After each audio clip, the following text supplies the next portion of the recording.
மாநிலத்தில் உள்ள தெரிவு முகமைகளான தமிழ்நாடு அரசு பணியாளர் தேர்வாணையம், ஆசிரியர் தேர்வு வாரியம், மருத்துவ பணியாளர் தேர்வு வாரியம் மற்றும் தமிழ்நாடு சீருடை பணியாளர் தேர்வு வாரியம் ஆகியவற்றின் மூலம் கடந்த 4 ஆண்டுகளில் வெவ்வேறு அரசு துறைகளில் உள்ள காலி பணியிடங்களுக்காக இதுவரை 57,016 அரசு பணியாளர்கள் தேர்வு செய்யப்பட்டுள்ளனர்.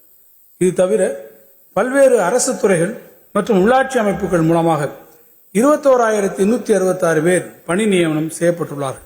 ஆக மொத்தம் இந்த அரசு பொறுப்பேற்ற 4 ஆண்டுகளில் 78,882 நபர்களுக்கு பணி நியமனம் வழங்கப்பட்டுள்ளது. மேலும் 40,000 பணியிடங்களை வரும் நிதியாண்டிலேயே நிரப்பும் பொருட்டு உரிய நடவடிக்கைகளை அரசு துரிதமாக மேற்கொண்டு வருகிறது.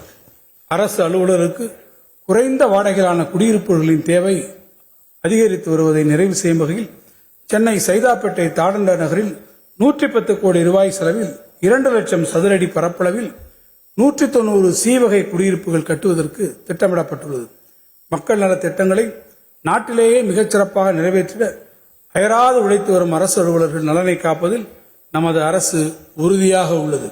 அதன் ஒரு பகுதியாக அரசு மேற்கொண்ட முயற்சிகளின் பலனாக அரசு அலுவலர்கள் தங்களது ஊதிய கணக்கை பராமரித்து வரும் தமிழ்நாட்டின் முக்கிய வங்கிகள் அரசு அலுவலர்கள் மற்றும் அவரது குடும்பத்தினருக்கு கட்டணமின்றி பல சலுகைகளை அளித்திட முன்வந்துள்ளன.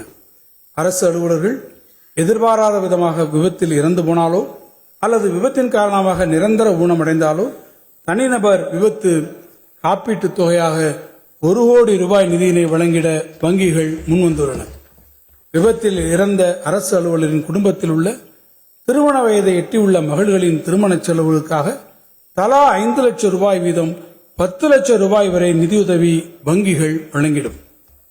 விபத்து காரணமாக இறந்த அரசு அலுவலரின் குடும்பத்தில் பள்ளிக்கல்வியை நிறைவு செய்து கல்லூரியில் உயர்கல்வி பயின்றும் மகளின் உயர்கல்விக்காக உதவித்தொகையாக 10 லட்சம் ரூபாய் வரை வங்கிகள் வழங்கும். அரசு அலுவலர்கள் தங்கள் பணிக்காலத்தில் எதிர்பாராமல் இயற்கை மரணம் அடைந்தால் ஆயுள் காப்பீட்டு தொகையாக 10 லட்சம் ரூபாய் வங்கிகள் வழங்கும்.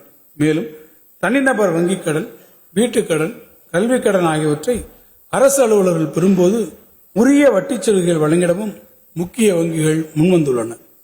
அரசு அலுவலர்களுக்கு இந்த காப்பீடு உள்ளிட்ட சேவைகளை எதிர்வரும் 2025-26 ஆண்டு நிதியாண்டு முதல் வழங்கிட முன்வரும் வங்கிகளுடன் அரசு புரிந்துணர்வு ஒப்பந்தங்களை மேற்கொள்வதுடன் குறித்த காலத்திற்குள் இப்பயன்கள் அரசு அலுவலரின் குடும்பங்களுக்கு கிடைத்திருவதை தமிழ்நாடு அரசின் கருவூலத்துறை ஒருங்கிணைக்கும்.